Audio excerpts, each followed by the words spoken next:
The dress fit perfectly this time. Emerald silk that Emma Carter had saved 3 paychecks to afford. A neckline that promised confidence she was determined to feel. She stood before the mirror in her cramped Brooklyn apartment, adjusting the fabric one final time, and wondered if expensive clothes could hide the cracks in a broken heart. Tonight wasn't about moving on. It was about proving she already had. Marcus would be at the gala. Marcus, with his new girlfriend, his easy smile, his ability to make Emma feel like she'd never been enough. She'd show him thriving, glowing, unbothered. Everything he'd told her she could never be without him. But across the city in Manhattan, in an estate where power wore Italian suits and violence kept civilized hours, Alberto Rossi was preparing for a charity event he'd rather skip, until fate decided to place the most captivating woman he'd ever seen directly in his line of sight, and rewrite both their futures with a single dance. Welcome back to Mafia Folklore. Before this story begins, tell me something. Where are you watching from? And what time is it there? It helps us know how far the legend of the Mafia travels tonight. Now, let's begin. The Grand Belmore Hotel wore its history like expensive cologne. Marble columns that had witnessed a century of Manhattan secrets, chandeliers that cast light like judgment from golden thrones. Emma stepped through revolving doors into air-conditioned perfection and forced her spine straight, her smile bright. Tonight, she was thriving. Tonight, she was everything Marcus had said she couldn't be. The emerald dress clung to curves she'd second-guessed 1,000 times. Her makeup had taken an hour. Smoky eyes and red lips that promised confidence her thundering heart couldn't quite deliver. She'd practiced her laugh in the mirror, the carefree sound of someone completely over her ex-boyfriend. Fake it until you make it, her best friend had advised. So Emma was faking. The ballroom stretched before her in impossible elegance. Crystal chandeliers dripped light onto polished marble floors where Manhattan's elite gathered in clusters of wealth and influence. Women wore gowns that cost more than Emma's monthly rent. Men discussed portfolios and politics with the ease of people who'd never worried about electricity bills or grocery budgets. And there, near the bar in a charcoal suit that emphasized his athletic build, stood Marcus Chen. Emma's breath caught despite her preparation. 3 months since he'd ended things, since he'd told her she was too much work and not ambitious enough for his trajectory. 3 months of crying into cheap wine and questioning everything about herself. 3 months of rebuilding confidence from rubble. He looked good. Damn him, he looked really good. The woman beside him was predictably perfect. Sleek black hair, designer dress, the kind of effortless elegance Emma had tried so hard to achieve tonight. She touched Marcus's arm with easy familiarity, laughed at something he said with genuine warmth. Emma's carefully constructed confidence wavered. What was she doing here? This wasn't closure. It was self-torture, dressed in expensive silk. Champagne? A waiter appeared at her elbow with a tray of crystal flutes. Yes. Thank you. Emma took a glass with hands that trembled slightly, took a long sip, let the bubbles burn down her throat. She could do this. She would walk through this ballroom radiating success and satisfaction. Marcus would see her, realize his mistake, eat his heart out. Simple. Except Marcus wasn't looking at her. He was absorbed in his new girlfriend, his new life, completely unaware that his ex-girlfriend was standing 30 feet away wearing a dress she couldn't afford and practicing confidence she didn't feel. Emma took another sip of champagne, then another. The alcohol created pleasant warmth in her chest, softening the sharp edges of disappointment. You're trying too hard. The voice came from her left, low and smooth, tinged with something almost like amusement. Emma turned and found herself looking up at a man who made Marcus's attractiveness seem like a rough draft. He was tall, broad-shouldered in a way that spoke of disciplined strength rather than gym vanity. His suit was immaculate charcoal, tailored to perfection, but it was his face that arrested her attention. Sharp jaw, straight nose, a mouth that promised both cruelty and tenderness depending on circumstance. Dark hair with distinguished silver at the temples, and his eyes, piercing blue, so pale they seemed to hold winter storms, currently studying her with unsettling intensity.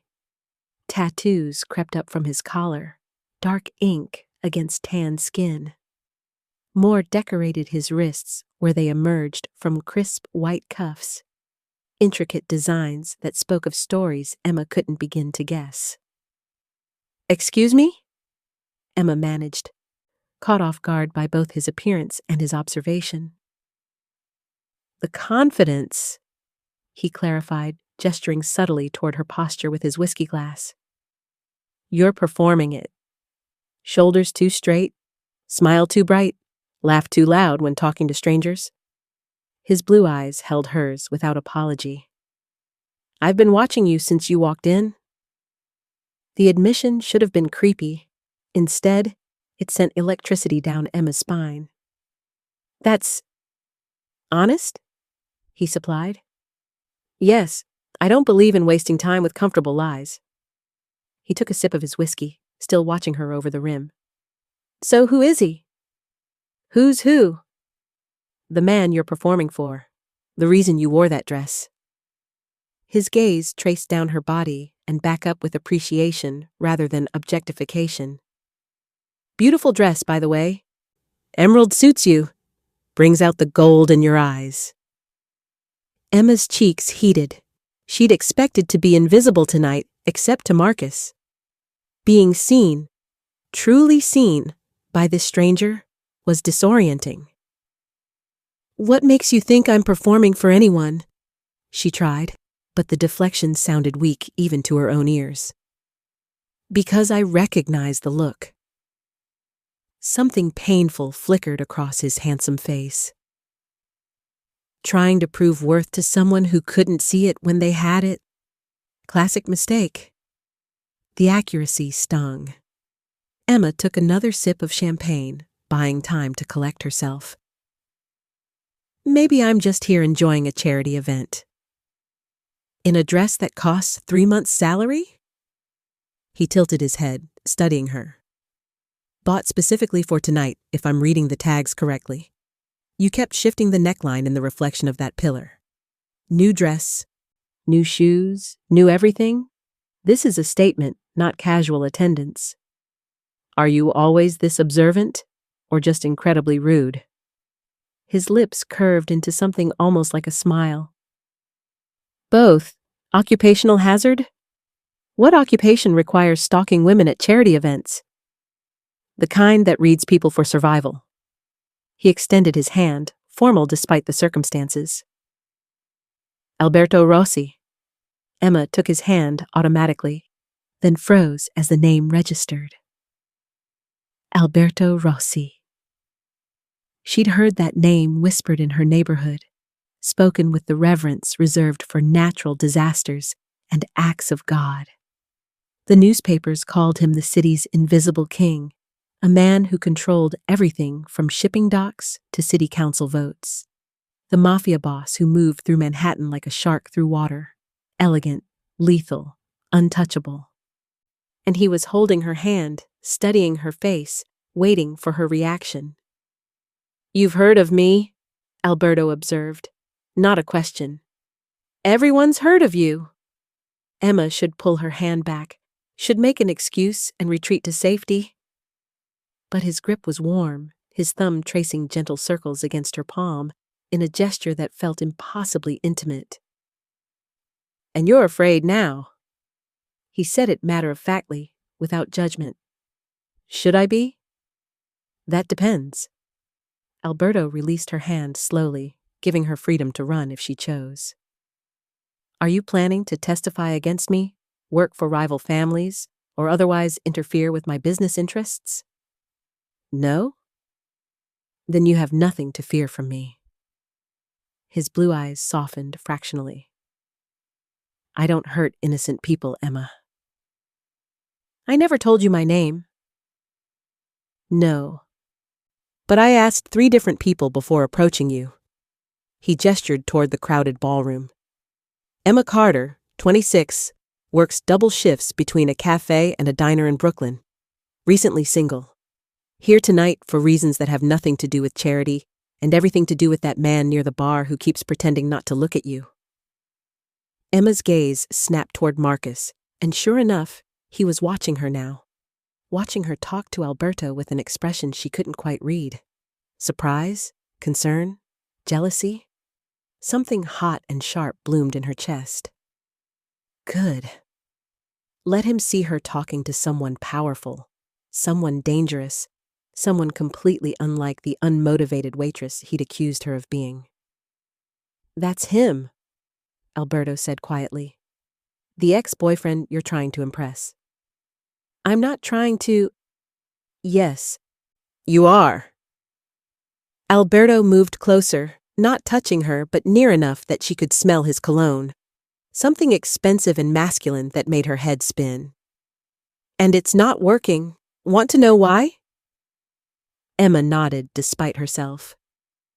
Because you're trying to make him jealous instead of simply being someone worth being jealous about. Alberto's gaze held hers with intensity that made the crowded ballroom fade away. You're performing for an audience of one who's too stupid to appreciate the show. You don't know anything about me, Emma protested, but her voice came out breathless. I know you're standing in a dress you can't afford, drinking champagne you don't like, pretending to be someone you're not. All for a man who let you go because he couldn't see what he had. Alberto's hand lifted toward her face, hesitated, fell back to his side. I know that's a waste of someone extraordinary. Extraordinary? Emma laughed, sharp and disbelieving. You don't know me. Not yet. Alberto's smile was predatory and promising at once. But I'd like to. And more importantly, his gaze flicked toward Marcus, calculation sharpening his features. I'd like to help you with your little revenge mission. My what? Your ex-boyfriend is watching us right now, trying to figure out who I am, why I'm talking to you, whether he should be concerned. Alberto leaned in slightly, voice dropping to intimate conspiracy. What if we gave him something real to worry about? Emma's pulse thundered. What are you suggesting? Alberto's blue eyes held winter storms and dangerous promises. I'm suggesting you stop performing confidence and let me show everyone, that you belong exactly where you are, with someone who actually sees your worth. Across the room, Marcus was definitely watching now. His new girlfriend noticed, followed his gaze, said something Emma couldn't hear. Marcus's jaw tightened. Emma should say no. Should thank Alberto for the attention and retreat to her corner of safety. Getting involved with a mafia boss, even superficially, was dangerous, reckless, everything her rational mind screamed against. But she was so tired of being overlooked. So tired of Marcus's voice in her head telling her she wasn't enough. What did you have in mind? Emma heard herself ask. Alberto's smile was victorious and tender at once. He offered his hand, formal and old-fashioned despite the modern setting. Dance with me. Let him see who you belong to now. The dance floor stretched before them like a stage awaiting performance, polished wood reflecting chandelier light in pools of amber and gold. Alberto's hand remained wrapped around Emma's as he led her forward, his grip confident without being controlling. Every eye in the ballroom followed their path, whispers rustling through the crowd like wind through autumn leaves. Emma's heart hammered against her ribs. This was it. The moment Marcus would see her choosing someone powerful, someone dangerous, someone who made her ex-boyfriend's corporate success look like child's play. "Relax," Alberto murmured as they reached the center of the floor. "You're tensing up again. Performing. I'm about to dance with a man I met 5 minutes ago in front of my ex-boyfriend and half of Manhattan's elite," Emma whispered back. "Tension seems appropriate." Alberto turned to face her, one hand settling at her waist while the other still held hers. The tattoos on his knuckles spelled words in Italian script she couldn't quite decipher. Up close, she noticed details she'd missed before. The silver threading through his dark hair, the way his tailored jacket emphasized the breadth of his shoulders, the faint scar bisecting his left eyebrow. He was beautiful in the way storms were beautiful, powerful, consuming, impossible to ignore. "Then stop thinking about the audience," Alberto said. "Focus on me, just me." The string quartet shifted into a waltz, and Alberto began to move. Emma had taken exactly 3 ballroom dance lessons in college before deciding she couldn't afford them. She remembered the basic box step, the proper hand positioning, but nothing had prepared her for dancing with someone like Alberto. His movements were assured and fluid, his guidance so subtle she barely noticed him leading until she realized she was gliding through steps she shouldn't know. "You're a good dancer," she managed after they'd completed one rotation. "I'm a good lead," Alberto corrected. "There's a difference. Leading means making your partner look good, feel confident, making sure she shines." His blue eyes held hers. "You're shining, Emma." The compliment landed somewhere deep in her chest, warmer and more genuine than anything Marcus had said in their entire relationship. Emma had forgotten what it felt like to be looked at like this, like she mattered, like she was worth studying. "He's watching," Alberto said quietly. "Your ex. He looks confused. Worried, maybe?" Emma started to turn her head, but Alberto's hand at her waist tightened fractionally, keeping her attention forward. "Don't look. Let him wonder. Let him work for your attention instead of assuming he deserves it." "You're good at this," Emma observed. "The strategy, the performance. I've spent 30 years learning to read rooms and manipulate perceptions." Alberto's thumb traced small circles against her palm, the gesture either calculated or unconscious. She couldn't tell which. "It's how I've survived in a world that wants me dead or imprisoned." The casual mention of violence should have frightened her. Instead, Emma found herself curious. "Why did you approach me?" she asked. "Really? You could have anyone in this ballroom." Alberto was quiet for several heartbeats, guiding her through a turn she didn't see coming, but executed perfectly under his direction. When he finally spoke, his voice held unexpected vulnerability. "Because you're real." He said it simply, as if the answer was obvious. "Everyone else here is performing too. Playing roles, wearing masks, pretending they're more important than they are. But you..." His gaze traced her face like he was memorizing details. "You walked in here terrified and brave at the same time, trying so hard to prove something to someone who doesn't deserve your effort, and I thought..." He trailed off. "Thought what?" "That maybe if I could help you see what I see, that you don't need to prove anything, then maybe I could remember what it feels like to be genuine too." The confession hung between them, too honest for a man with Alberto's reputation. Emma studied his face, looking for deception or manipulation, but found only raw sincerity that made her chest ache. "You're not what I expected," she admitted. "Neither are you." Alberto pulled her imperceptibly closer, eliminating the proper distance between dance partners. "I expected someone shallow, desperate for validation. Instead, I found someone genuine who's been convinced she's not enough by a man too blind to see gold when he's holding it." Emma's throat tightened with unexpected emotion. "You don't know Marcus. You don't know what happened between us. I know he's here with someone new while you're here alone, trying to make him jealous instead of enjoying your freedom." Alberto's voice held gentle criticism. "I know he looked right through you when you walked in, didn't even notice the dress you bought specifically for his benefit. And I know—" His hand at her waist tightened, possessive and protective at once. "That he's an idiot." Despite everything, Emma laughed. The sound surprised her, genuine amusement breaking through practiced composure.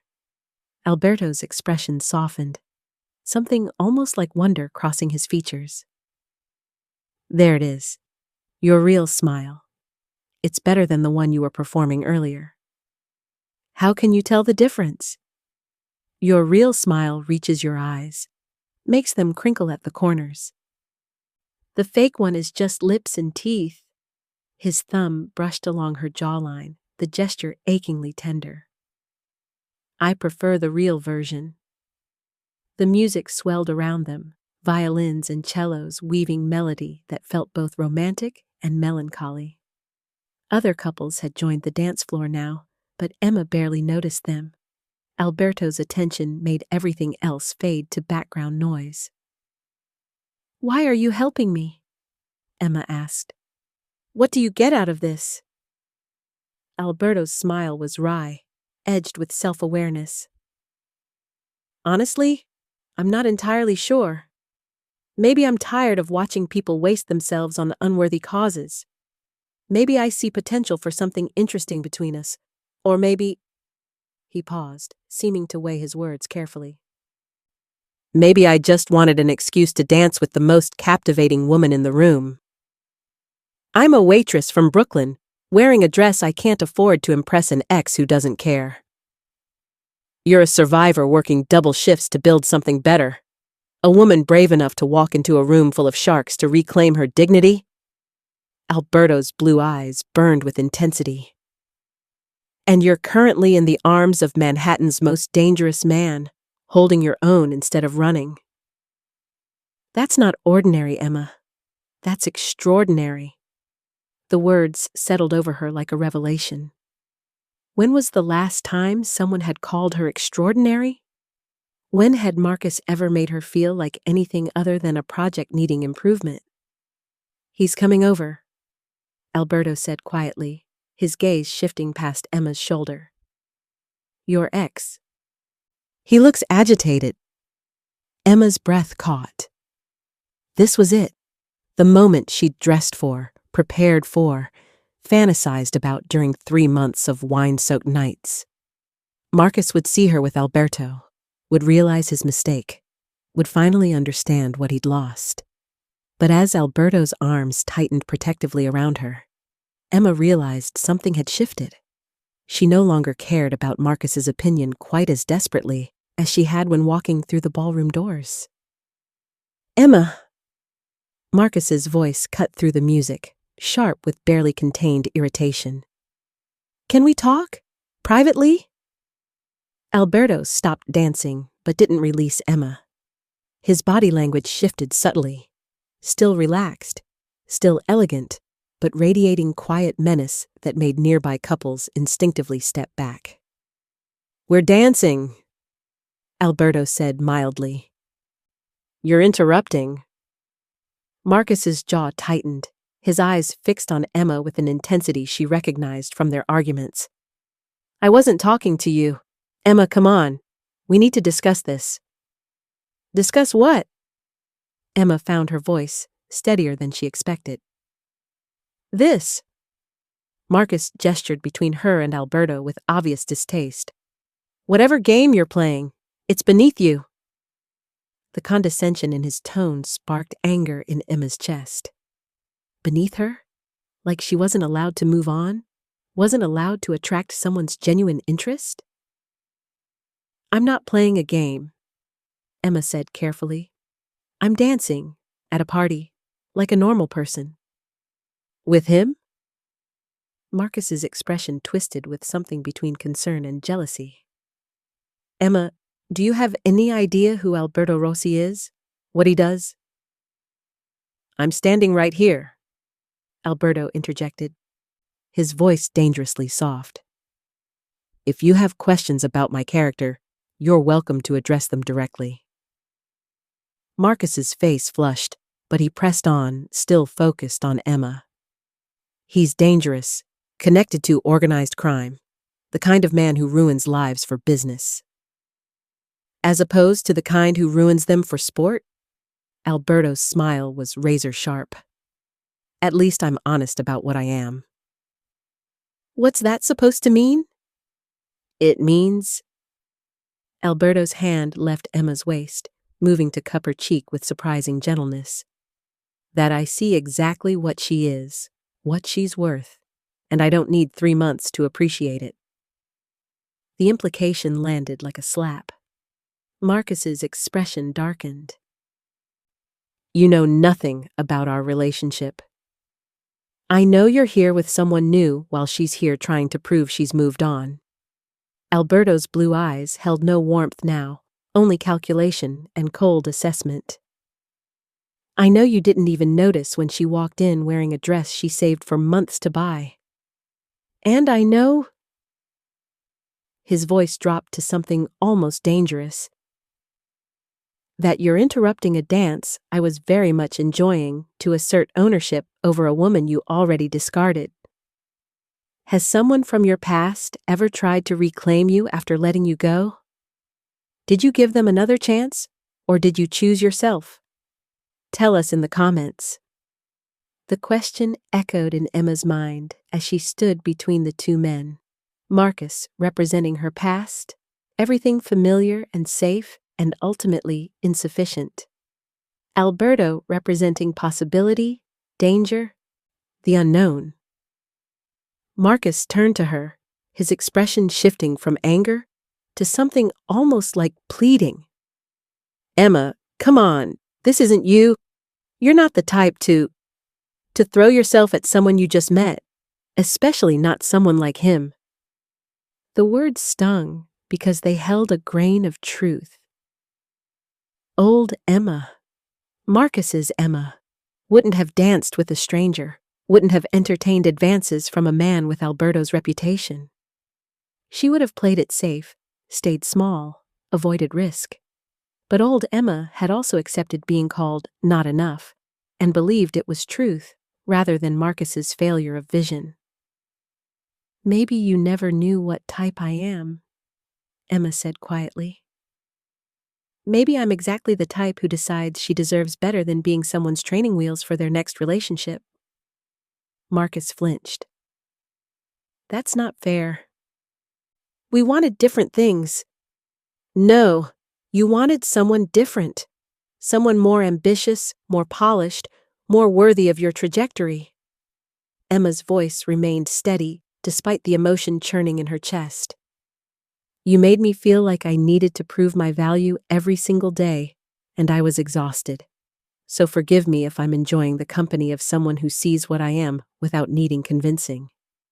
He's using you, Marcus insisted, desperation creeping into his tone. To make some point, to play some game. Men like him don't actually care about... Careful. Alberto's voice cut through Marcus's words like a blade through silk. Very, very careful about finishing that sentence. The temperature dropped 10 degrees. Emma felt Alberto's hand return to her waist, proprietary and protective at once. The crowd around them had grown, guests sensing drama and gravitating toward it like moths to flame. Marcus seemed to recognize he'd crossed a line. His eyes darted around, calculating odds, measuring exits. Whatever he saw in Alberto's expression made him step back. "Fine," Marcus said, voice tight. "Make your mistakes, Emma, but don't come crying to me when this blows up in your face." He turned and stalked away, his new girlfriend trailing behind with obvious discomfort. Emma watched him go and waited for the triumph, the vindication, the satisfaction she'd expected to feel. Instead, she just felt tired and strangely free. "Are you all right?" Alberto asked quietly, his thumb tracing soothing circles against her waist. Emma realized she was trembling slightly, not from fear, but from the adrenaline of finally standing up for herself, of choosing her own dignity over Marcus's approval.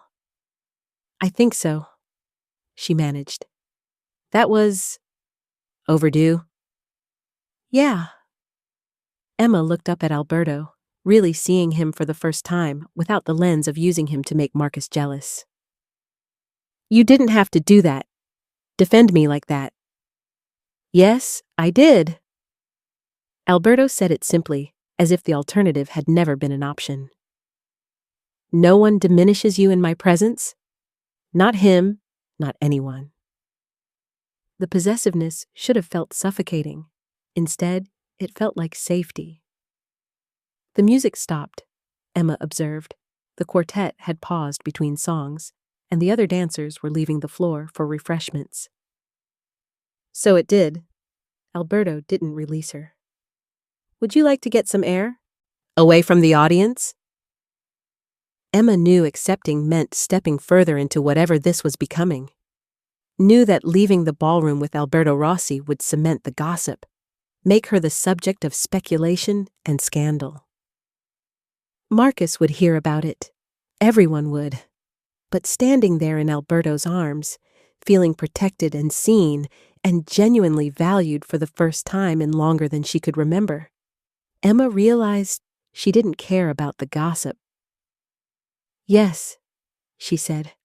"Please." Alberto's smile was victorious and tender at once.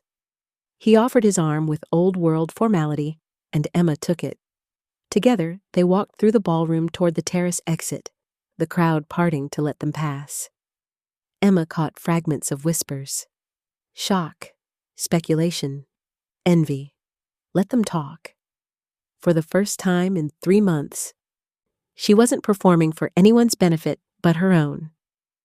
The terrace overlooked Manhattan like a throne overlooking a kingdom.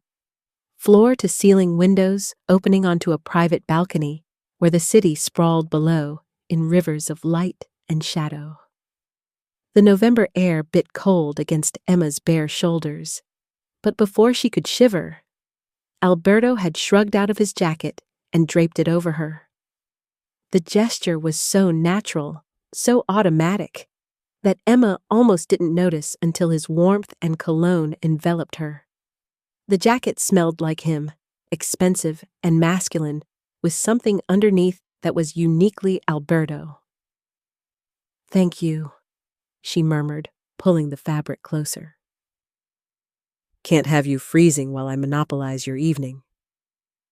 Alberto moved to stand beside her at the railing, his shirt sleeves revealing more of the intricate tattoos that decorated his forearms. In the ambient light from the ballroom, Emma could make out details. A compass rose on his left wrist, script in Italian winding up his right forearm, what looked like a family crest near his elbow. "Your tattoos," Emma said, curiosity overriding caution. "What do they mean?" Alberto glanced down at his arms as if surprised to find them bare.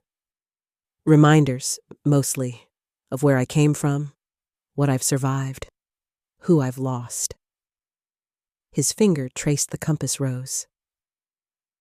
"This was my father's symbol.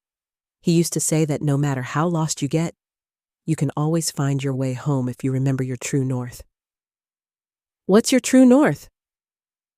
Alberto's blue eyes met hers with unsettling intensity. I'm still figuring that out.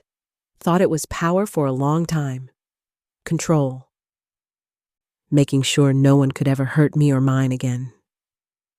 He paused, seeming to weigh his next words carefully. But standing here with you, I'm starting to wonder if I've been looking in the wrong direction.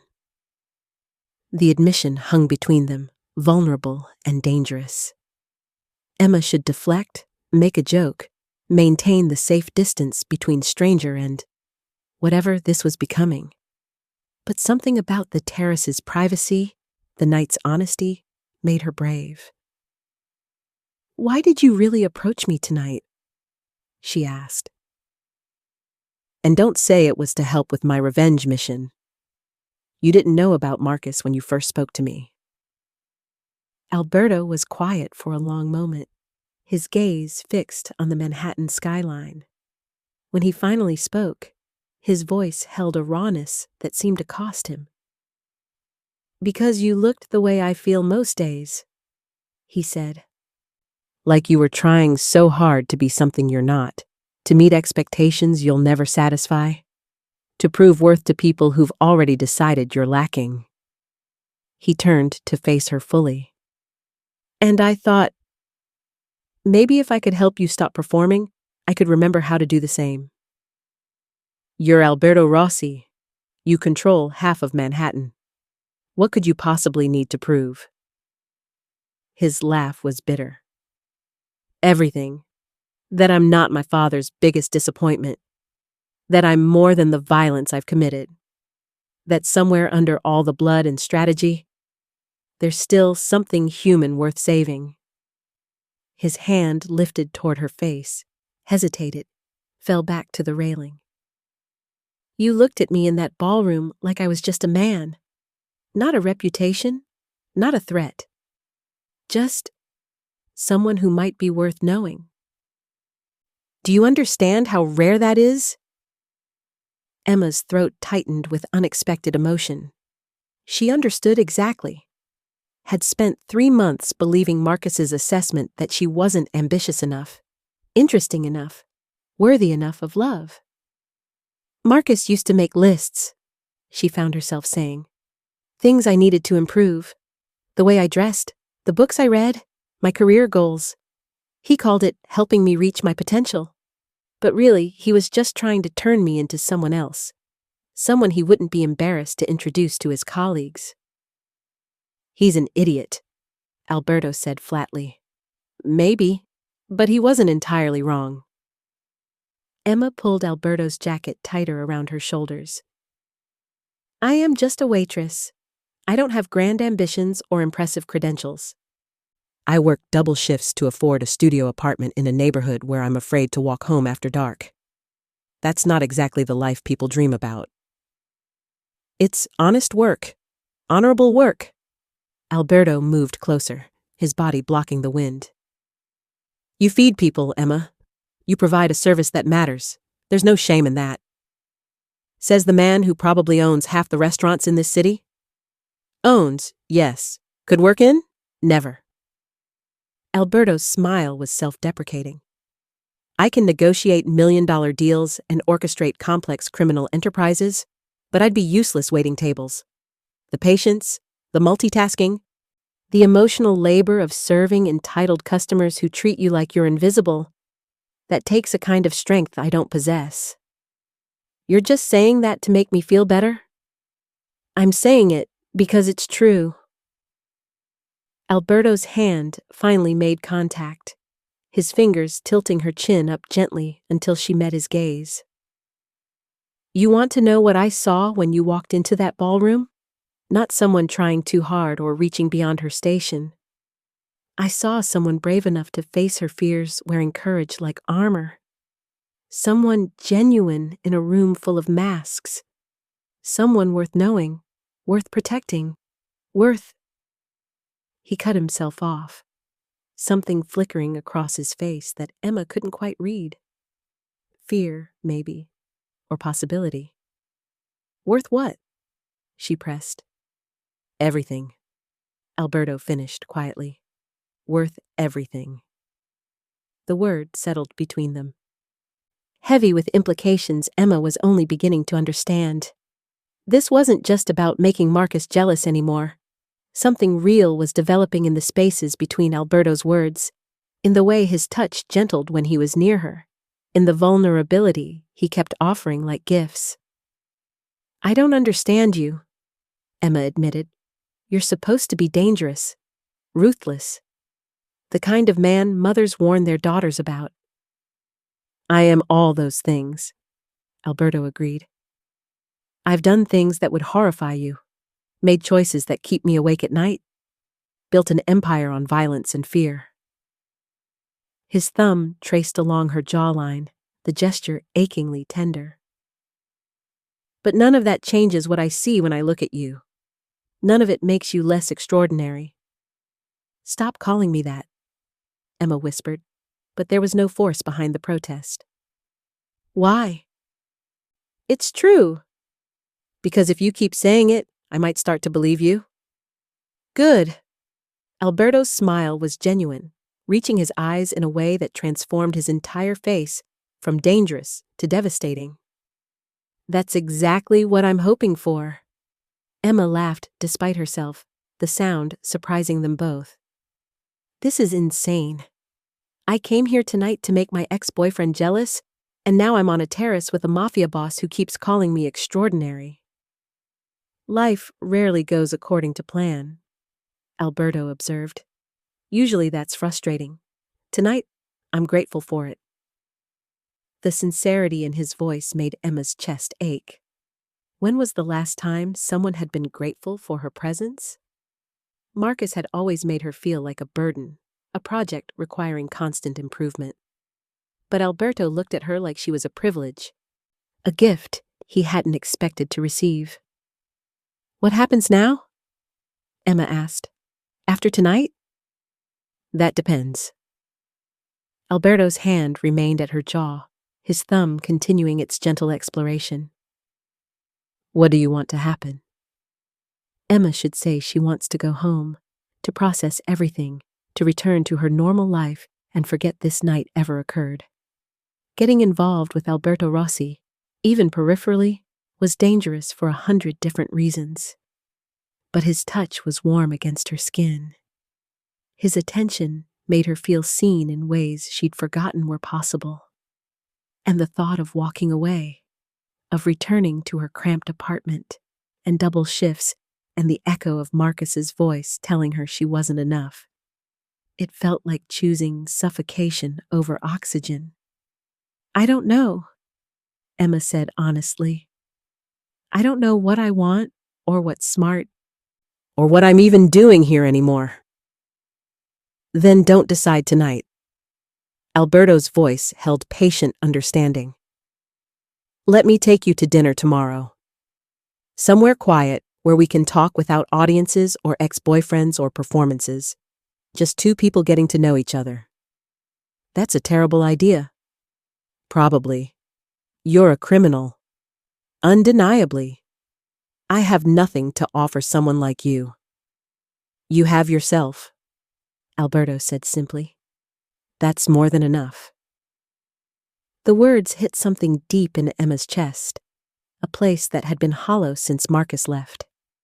She studied Alberto's face in the ambient light, the sharp planes of his jaw, the winter storm eyes, the tattoos that told stories of violence and survival.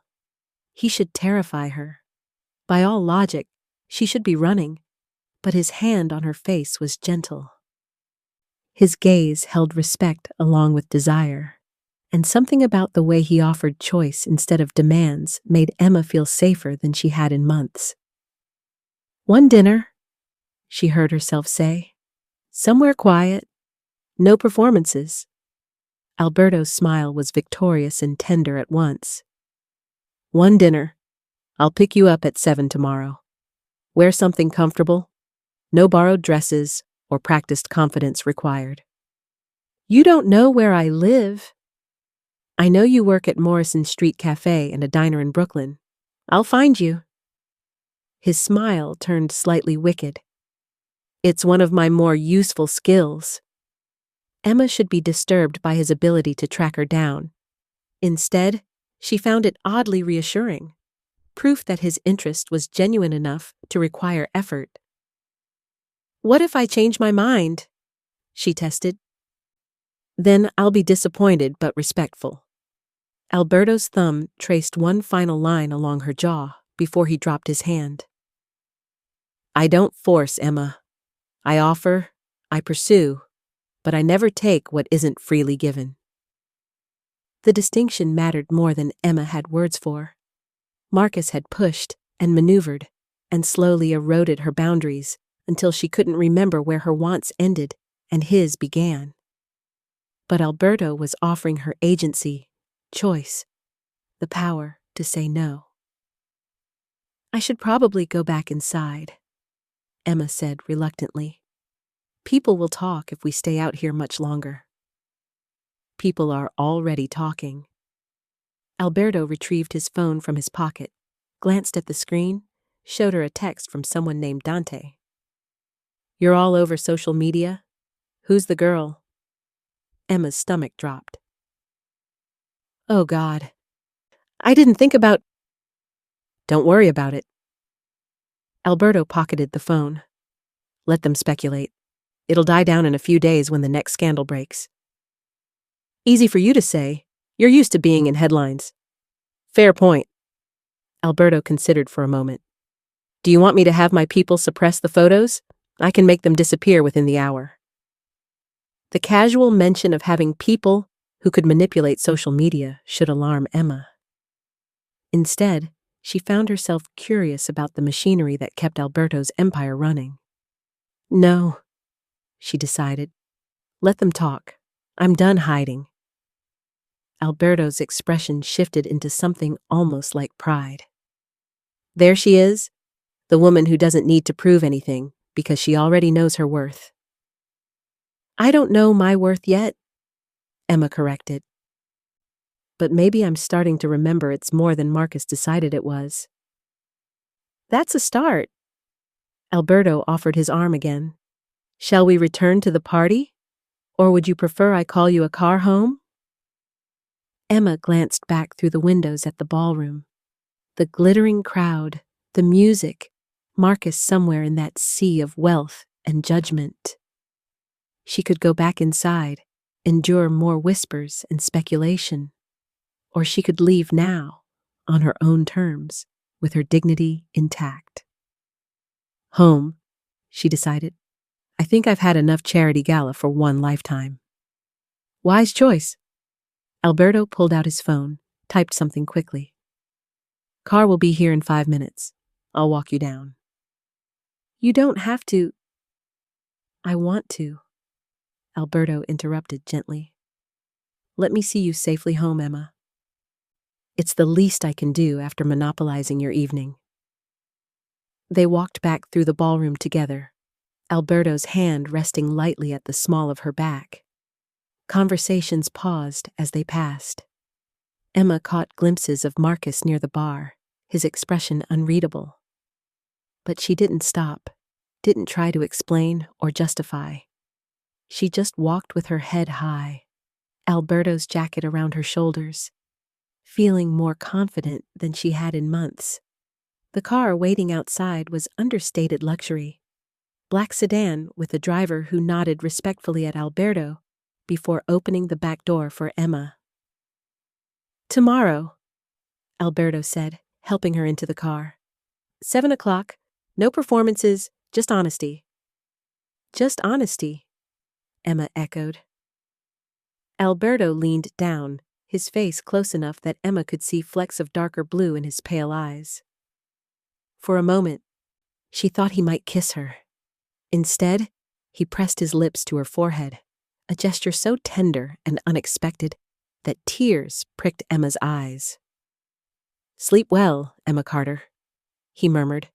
"Dream of possibilities instead of proving yourself." Then he stepped back, closed the door, and the car pulled away from the curb. Emma twisted in her seat to watch through the rear window as Alberto stood on the sidewalk, hands in his pockets, watching her leave.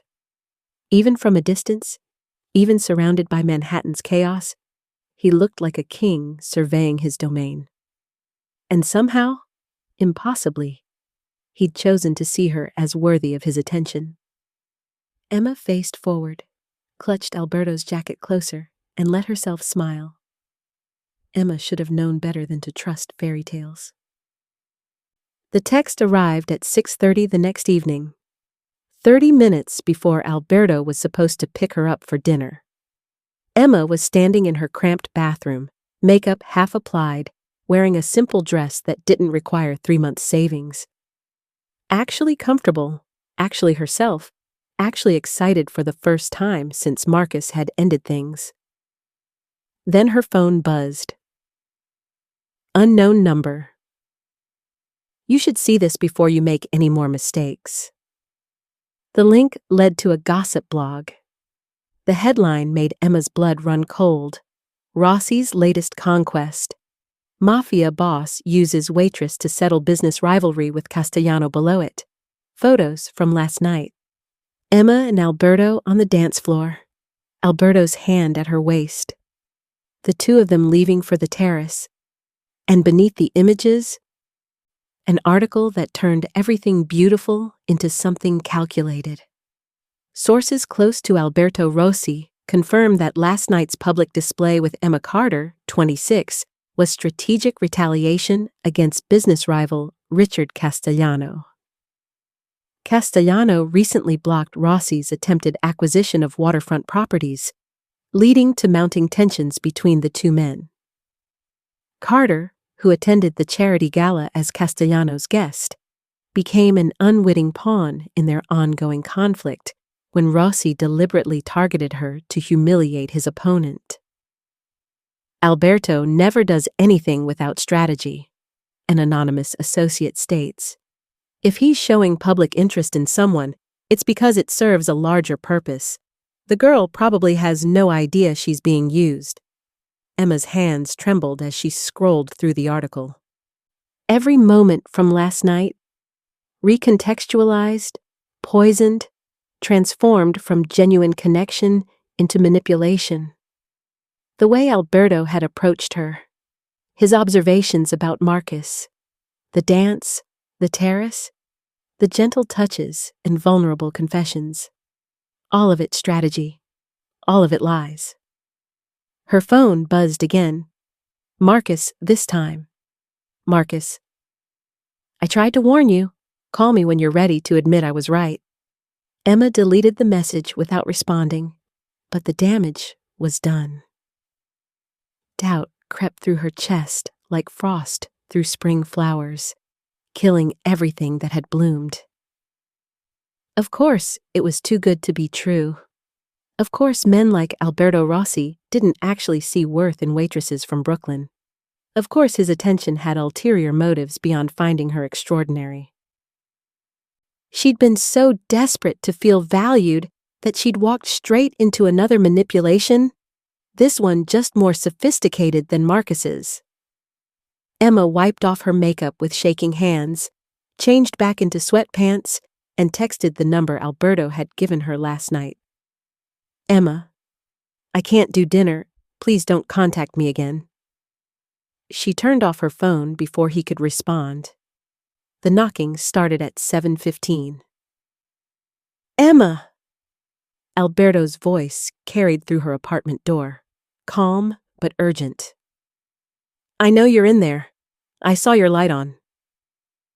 Emma hugged her knees to her chest on her worn couch, willing him to leave. She'd been an idiot to think someone like Alberto would want someone like her for any reason beyond strategy. Emma, please, just let me explain. There's nothing to explain, Emma called back, hating how her voice shook. I saw the article. I know what this really was. Silence. Then, what article? Don't play dumb. It's all over the internet. How you used me to get back at some business rival. How I was just a pawn in whatever game you're playing. More silence. Emma could picture Alberto on the other side of the door, calculating his next move, deciding which lies might still work. Open the door, he finally said. Please. 5 minutes to explain, then I'll leave if you want. I don't want explanations. I want you to go away. Emma, I was stupid enough to believe you once. I'm not doing it again. Tears burned down her cheeks. You made me feel extraordinary, and it was all fake. Just another man using me for his own purposes. At least, Marcus was honest about my inadequacy. The crash of Alberto's fist against the doorframe made Emma jump. Don't, he said, voice rough with something that sounded like pain. Don't you dare let that bastard's voice back into your head. Whatever you read, whatever lies they're spreading, that's not what last night was. Then what was it? Emma shouted. Because the article makes a lot of sense, Alberto. You approached me out of nowhere. You knew exactly what to say. You perfectly positioned yourself as my savior against Marcus. It was all too convenient. It was fate, Alberto said. Or luck, or whatever you want to call it. But it wasn't strategy. I don't believe you. Then let me prove it. Open the door. Look at my face when I tell you the truth. Emma should refuse, should let him leave, protect what remained of her dignity. But something in his voice, desperation maybe, or genuine hurt, made her stand up and unlock the door. Alberto looked wrecked. His tie was gone, his shirt partially unbuttoned, his usually perfect hair disheveled like he'd been running his hands through it. His blue eyes held something raw and unguarded when they met hers. Show me the article, he said. Emma handed him her phone silently, watched his expression darken as he read, his jaw tightening with barely controlled rage. Richard Castellano, Alberto said after a moment. This has his fingerprints all over it, the timing, the anonymous sources, the specific details designed to make you doubt everything. So it's not true? Parts of it are true. Alberto met her gaze directly. Richard and I have been in conflict over waterfront properties. He did block my acquisition. We are business rivals. He paused. But you were never part of that. Last night had nothing to do with him. The article says you targeted me to humiliate him. The article is lying. Alberto stepped into her apartment, closing the door behind him. Emma, I didn't even know you were attending that gala until I saw you walk in. I go to maybe 3 charity events a year, and last night was one I almost skipped.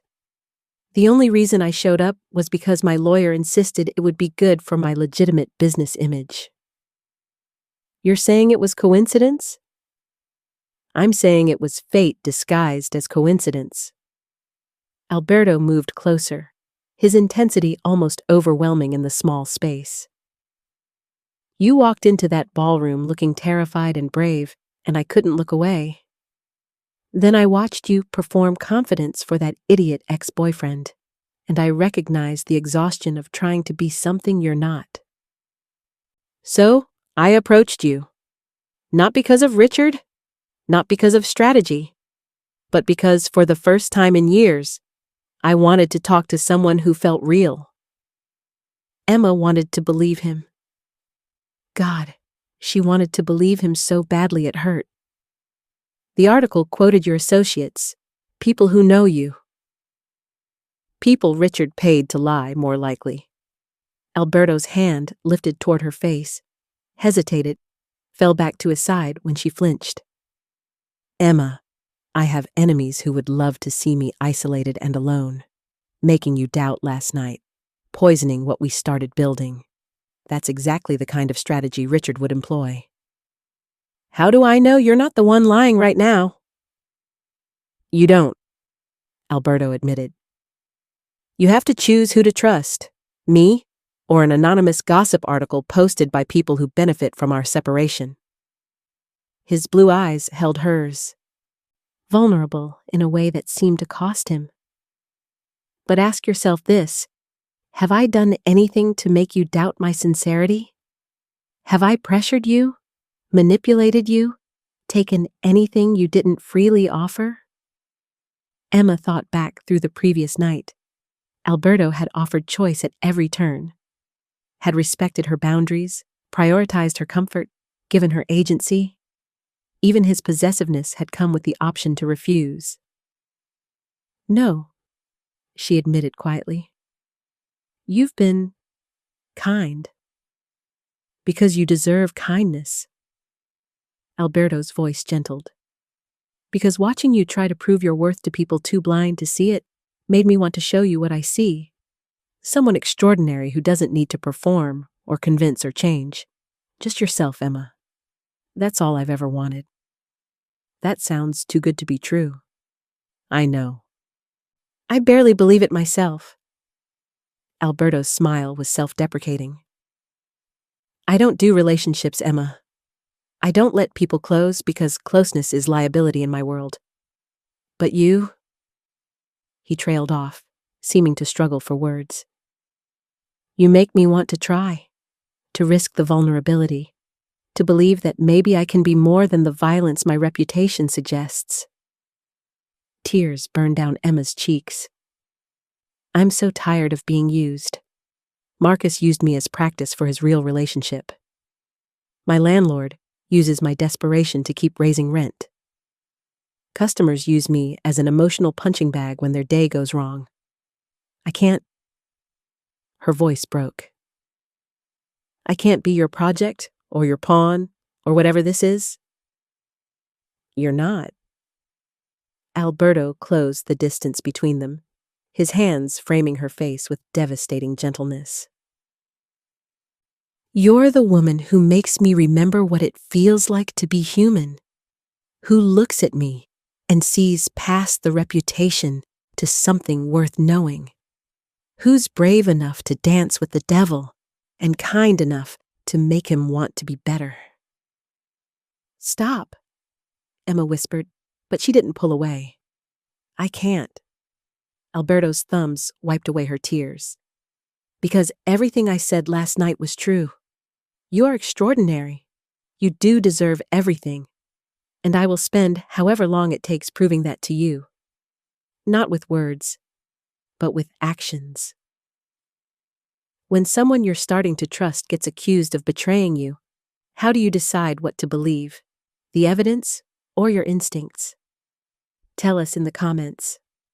Emma closed her eyes, overwhelmed by the choice before her. Trust Alberto and risk being wrong, being used, being broken all over again. Or believe the article and lose the possibility of something that felt more real than anything she'd experienced with Marcus. I don't know what to believe, she admitted. Then don't decide now. Alberto pressed his forehead against hers, the gesture achingly intimate. Come to dinner with me. Ask me anything you want. Look for lies in my answers. If at any point you doubt me, I'll take you home and never contact you again. And if you're manipulating me, then you'll see through it eventually, and I'll deserve whatever consequences come. His breath was warm against her lips. But Emma, I swear on everything I have, everything I am. You were never strategy. You were always just you, and that was more than enough. Emma opened her eyes, finding Alberto's face inches from hers. His blue eyes held storms and promises, vulnerability and strength. He looked terrified and determined at once, a man stepping off a cliff and praying for wings. She thought about Marcus, who'd made her doubt herself every day of their relationship. Then about Alberto, who'd spent one evening making her feel seen and valued and extraordinary. One of them was lying. The question was, which one? One dinner, Emma said finally, the words feeling like surrender and rebellion at once. But I'm watching you, Alberto Rossi. One sign that this is manipulation, One moment that feels strategic, and I'm gone. Alberto's smile was relieved and grateful and tender all at once. That's all I'm asking for. A chance to prove that what we started last night wasn't a game. Where are we going? Somewhere private, where we can talk without photographers or gossip bloggers or anyone else interfering. Alberto stepped back, giving her space. No performances, Emma. Just two people being honest with each other. Emma nodded, not quite trusting her voice. She changed back into her simple dress while Alberto waited in her tiny living room, looking impossibly large in the cramped space. When she emerged, he offered his hand. Ready? He asked. No, Emma admitted, but let's go anyway. The restaurant was nothing like Emma expected. Instead of some exclusive Manhattan establishment, Alberto's driver took them to a small Italian place in Brooklyn, the kind with red checkered tablecloths and family photos on the walls, where the owner greeted Alberto with a hug and knowing smile. My uncle's place, Alberto explained as they settled into a corner booth that offered privacy from the handful of other diners. I've been coming here since I was a kid. No photographers, no gossip, just good food and honest conversation. The gesture felt significant, Alberto bringing her somewhere personal, somewhere that mattered to him. A calculated move or genuine trust? Emma couldn't tell anymore. Ask me anything, Alberto said once they'd ordered. Whatever you need to know to decide if I'm worth trusting. Emma studied his face in the warm restaurant lighting. Tell me the truth about last night, not the romantic version, the actual truth.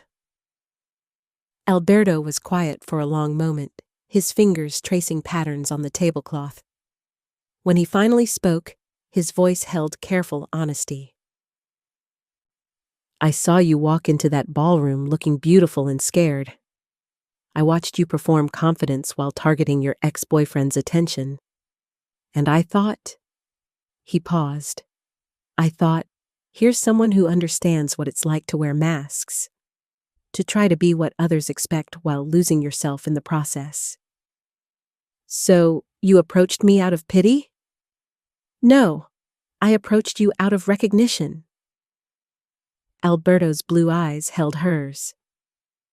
I've spent 30 years building an empire on reputation and fear, Emma. Becoming what people expected, the ruthless boss, the dangerous criminal, the man without mercy. And I'm good at it. But I'm also exhausted by it. What does that have to do with me? Everything. Alberto reached across the table, his hand covering hers. Because for 2 minutes in a cafe 3 weeks ago, you treated me like a person. Not a reputation, not a threat. Just someone who might need kindness. And I couldn't stop thinking about it, about you, about what it might feel like to be seen instead of feared. His thumb traced circles against her palm, the gesture now familiar.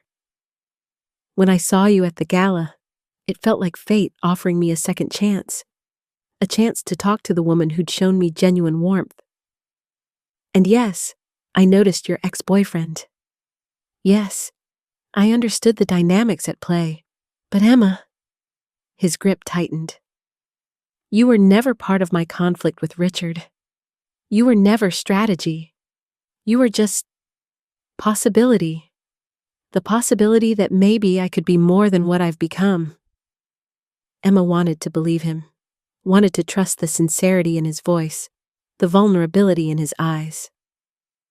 Prove it, she said. Prove you're not using me. Alberto smiled, sad and understanding at once. I can't, not with words, only with time and consistency in choosing you over strategic advantage every single day. He paused, but I can show you something that might help. He pulled out his phone, typed something quickly, then turned the screen toward Emma. It showed a text conversation between Alberto and someone named Dante, time-stamped from last night. Dante. The Castellano deal is dead. Richard's blocking every angle. We need leverage. Alberto. Find another angle. I'm done playing games with him. Dante. Or, you could use the girl he brought tonight. Make him regret crossing us. Alberto. No, she's off limits. Dante. Since when do you let business opportunities walk away? Alberto. Since I decided some things matter more than revenge. The timestamp showed the conversation happened before Alberto approached Emma. Before their dance. Before any of the events that the gossip article claimed were strategic manipulation. I told my second-in-command to back off before I ever spoke to you, Alberto said quietly. Because even then, I knew you weren't leverage. You were something rare. Someone I wanted to protect, not use. Emma's throat tightened with emotion. The text conversation could be fabricated, she supposed, but the timestamp, the context, the way it aligned with Alberto's actions. I'm scared, Emma admitted. Scared of being wrong about you. Scared of being right. Scared of wanting this and having it be another manipulation. I know. Alberto's hand remained steady over hers. And I can't take that fear away. All I can do is show up every day and prove that choosing to trust me wasn't a mistake. Their food arrived. Simple pasta dishes that smelled like home. They ate in comfortable silence for a while, the weight of crisis lifting incrementally with each shared moment. Tell me about your family, Emma said eventually. Not the mafia stuff, the real parts. Alberto smiled, and for the next hour, they talked. About his grandmother who'd taught him to cook, his sister who'd died young, the weight of family expectations that had shaped his path. Emma shared her own stories, her grandmother's immigration, her parents' early deaths, the loneliness of building a life alone in an expensive city. By the time dessert arrived, Emma realized something had shifted. The doubt hadn't disappeared entirely, but it had transformed into something more manageable. Trust wasn't about certainty. It was about choosing to believe in someone's good intentions despite the risk. I'm not saying I trust you completely, Emma said as Alberto walked her to her apartment door hours later. But I want to try, to see if what we started is real. Alberto's smile was relieved and genuine. That's all I'm asking for. A chance to prove that you matter more than strategy, more than business, more than my own self-protection. He leaned in slowly, giving Emma time to pull away. When she didn't, he kissed her forehead with the same tender reverence from the night before. Sleep well, Emma Carter, he murmured, and know that whether you believe it yet or not, you're extraordinary. 3 weeks could change everything. Emma learned this truth slowly, in increments measured by morning coffees and midnight phone calls, by Alberto showing up at the cafe during her shifts just to see her smile, by the way he never pushed for more than she was ready to give. The gossip articles faded. New scandals emerged to feed Manhattan's appetite for drama, and Emma discovered what it felt like to be chosen, not performed for, not convinced of, but simply seen and valued. Alberto kept his word in ways that mattered. He paid off her landlord quietly, not as charity, but as investment in your peace of mind. He showed up when he said he would, called when he promised, respected every boundary she set while making clear he'd wait however long it took for her to trust completely. And slowly, carefully, Emma's walls came down. Tell me something true, Alberto said one evening as they sat in his penthouse overlooking the city. 3 weeks of dinners and conversations and carefully building something real had led here. To Emma, curled against his side on an absurdly comfortable couch, his arm around her shoulders, her walls low enough to allow closeness. Something true? Emma considered. I ran into Marcus last week, at the cafe. Alberto's arm tightened fractionally. And I felt nothing. Emma tilted her head to look up at him. He tried to apologize, said he'd made a mistake letting me go, asked if we could try again. What did you say? I said no. Emma's smile was genuine, unmarred by doubt or performance. I told him I'd finally found someone who sees my worth without needing to be convinced of it.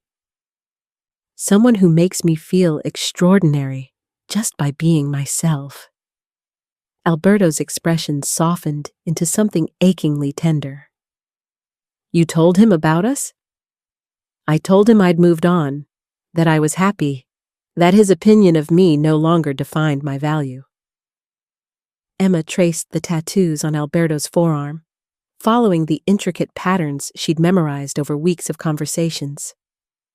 And I meant it. For the first time since he left, I actually meant it.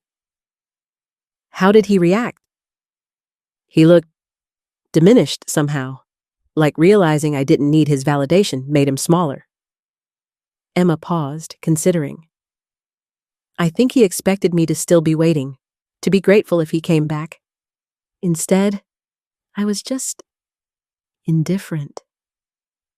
That's growth, Alberto murmured, pressing a kiss to the top of her head. Realizing someone's opinion doesn't define your worth. You taught me that. Emma shifted to face him more fully. You and your ridiculous consistency. Showing up every day, choosing me over strategy, proving that someone could want me just for being me. It wasn't difficult. Alberto's hand cupped her cheek, his thumb tracing familiar patterns. Wanting you has been the easiest thing I've ever done. The discipline was in being patient while you learned to trust it. Emma leaned into his touch, marveling at how natural it felt. 3 weeks ago, she'd been terrified of this intimacy, convinced it would be weaponized or withdrawn. But Alberto had been steady as stone, present without being demanding, affectionate without being possessive, protective without being controlling. I have something to tell you, Alberto said, his expression turning serious. About Richard Castellano. Emma's stomach tightened. What about him? He's been arrested. Federal charges for tax evasion, money laundering, fraud. Alberto's voice remained even, factual. He's looking at significant prison time. Did you? I provided information to the authorities, yes. Alberto met her gaze directly. Information I'd been sitting on for months, waiting for the right moment to use. Evidence of his criminal activity that I could have released any time. Emma processed this carefully. Why now? Because 3 weeks ago, he tried to destroy something that mattered to me. Alberto's jaw tightened. That article he planted, the lies he spread, that was him trying to poison what we were building. Trying to isolate me by making you doubt. So this was revenge? This was consequence. Alberto's distinction was precise. I would have been content to let our business rivalry remain just business. But he came after you, Emma. He tried to hurt you to get to me. That crossed a line I don't forgive. Emma should be disturbed by the casual mention of destroying a man's life. Should be frightened by the reminder that Alberto Rossi was still dangerous, still capable of ruthless action when crossed.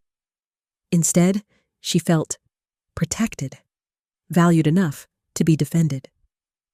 Is that wrong? She asked quietly. That I'm not horrified by what you did? No. Alberto's thumb continued its gentle movement against her cheek. It's honest. I told you from the beginning what I am, Emma.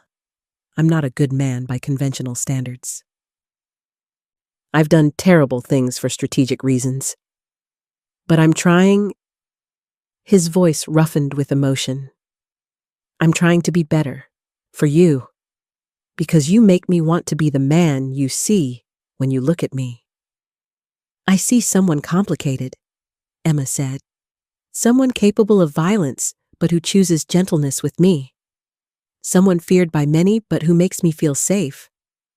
Someone the world calls a monster, but who treats me like I'm extraordinary. You are extraordinary. I'm starting to believe you. Emma smiled, the expression feeling more natural than any performance she'd executed for Marcus. Took 3 weeks of consistency, but I'm getting there. Alberto's answering smile transformed his face from dangerous to devastating. Take all the time you need. I'm not going anywhere. They sat in comfortable silence for a while, the city glittering below them through floor-to-ceiling windows. Emma had been to Alberto's penthouse several times now, but it still took her breath away. The space, the luxury, the way everything felt both elegant and lived in. Stay tonight, Alberto said quietly. Not for anything. Just stay. Let me wake up knowing you're safe and close. The invitation should have felt like pressure. Instead, it felt like trust. Alberto offering vulnerability, showing her the soft underbelly beneath his armored exterior. Okay, Emma agreed. I'll stay. Morning came with autumn sunlight streaming through windows and the smell of coffee brewing. Emma woke in Alberto's bed, alone, having fallen asleep in his arms after hours of talking, to find him standing by the window in sleep pants and nothing else. Tattoos on full display as he looked out at the city. Morning, she said, her voice rough with sleep.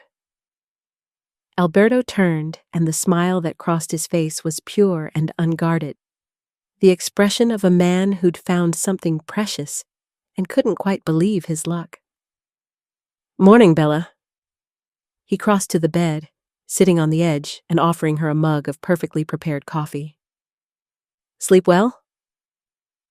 Better than I have in months. Emma accepted the coffee, sipped, sighed with contentment. You remembered how I take it. 2 sugars, splash of cream. I pay attention. Alberto's hand brushed hair from her face with tender care. I have a question for you. What kind of question? The kind that might change things between us. Alberto's blue eyes held something vulnerable and hopeful. I want you to move in here, with me. Not because I'm trying to control you or own you, but because I'm tired of saying goodnight when what I want is to say good morning. Because I want to build something real with you, something that isn't limited to dinners and carefully scheduled time together. Emma's breath caught. Moving in with Alberto Rossi meant crossing a threshold she couldn't uncross. Meant accepting everything he was.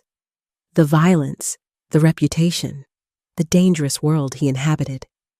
Meant choosing him completely, trusting that his promise to protect her wasn't empty. That's a big step, she managed. I know, and if you're not ready, I understand. We can keep building at whatever pace feels safe. Alberto's hand found hers, fingers interweaving. But Emma, I'm falling in love with you. Maybe already have fallen, and I want you here, in my space, in my life, without counting hours until I have to let you leave. Falling in love.